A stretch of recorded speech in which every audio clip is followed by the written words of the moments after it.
डनकाशी news channel, सच है तो बोलेगा। आने वाले यूपी बोर्ड और अन्य सभी बोर्ड की परीक्षाओं को लेकर छात्रों और उनके अभिभावकों के लिए मनोसामाजिक सलाहकार डॉक्टर ईरा त्रिपाठी ने कुछ महत्वपूर्ण टिप्स दी है।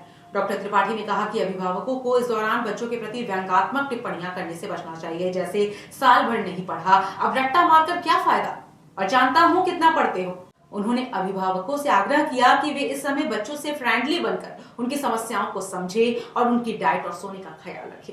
एग्जाम के समय में बच्चों के मानसिक और शारीरिक स्वास्थ्य का ख्याल रखना बेहद जरूरी है, क्योंकि पेरेंट्स का सपोर्ट इस दौरान छात्रों के लिए महत्वपूर्ण होता है।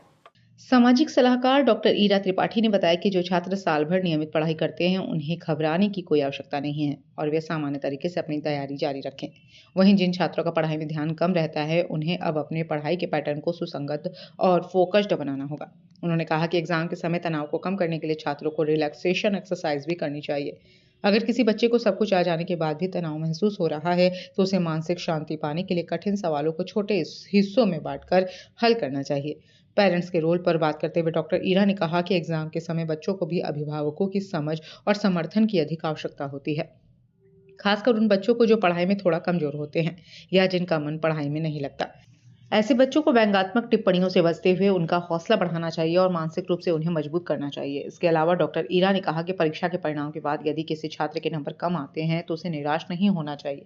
डिप्रेशन का शिकार होने से बचते हुए उसे अपनी मेहनत जारी रखनी चाहिए और आगे बढ़ने के लिए लगातार प्रयास करते रहना चाहिए। उन्होंने कहा कि अगर छात्र को अपनी पढ़ाई में मदद चाहिए तो उसे अकेला महसूस नहीं होने देना चाहिए और इस दौरान माता पिता को उनका ख्याल रखना चाहिए। परीक्षा बच्चों ऐसा कोई हवा नहीं है। परीक्षा आपके व्यक्तित्व का, आपके भविष्य का मापदंड जरूर है और इस मापदंड को जैसे हम लोग रेगुलर मंजिल पाने के लिए एक स्टेप बाय स्टेप आगे बढ़ते हैं, परीक्षा में वही एक हम अपने आप को आंकते हैं कि हम कहाँ पे खड़े हैं। तो अगर आप कहीं पे खड़े हैं तो उसमें इस तरह का अपने अंदर हीनता या बहुत ज़्यादा सुपीरियरिटी नहीं लानी है कि भाई मैं 100% स्कोर कर लिया तो बहुत ज़्यादा अच्छा हो गया, और अगर मैं मध्यम आया या मैं फेल हो गया तो मैं बिल्कुल कहीं स्टैंड ही नहीं करता हूँ। क्षितिज और भी हैं इस आपके जीवन में, क्षितिज और भी हैं। आप बढ़ते रहिए, अपना कर्म करते रहिए।